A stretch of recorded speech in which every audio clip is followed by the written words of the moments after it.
Just recently, the OIG, or Office of Inspector General, released a report on transforaminal epidurals. And what the OIG found was that about 34% of the transforaminal epidural injections did not meet the Medicare program requirements, and that resulted in about $45 million in improper payments.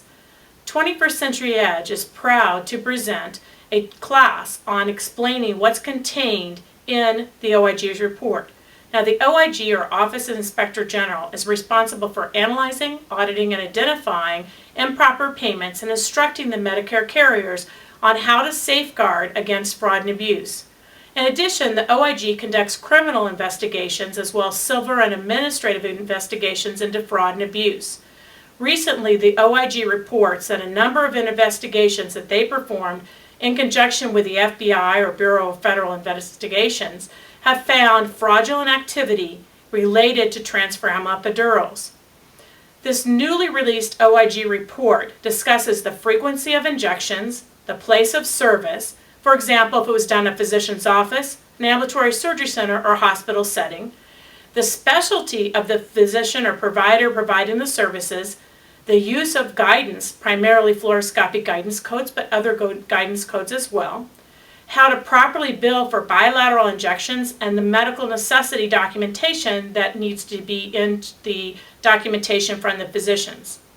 Now, CMS, or Medicare, is replacing the carriers with intermediaries, or MACs, Medicare Administrative Contractors. The MACs will process both Part A and Part B claims. The report that's just released by the Office of Inspector General will contain instructions to the MACs, or to Medicare, on the changes that they must put in place by 2011 to safeguard payments. Now, it's very important to find out what these are so we can prevent, hopefully, of safeguarding our practices against improper coding.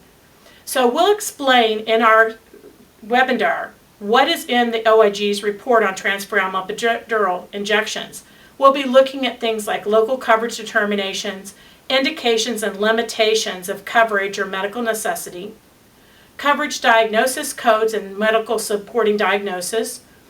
We will look at documentation requirements as well as utilization guidelines, electronic edits, as well as medically necessary reviews. Plus, we'll tell you about this Medicare's response to the OIG reports. We'll go over what you need to know about billing, coding, and getting reimbursed for transforaminal epidural injections. All you need is a computer, internet access, and a phone line. You connect to the webinar. You can pay one low price of $79 and train your entire staff.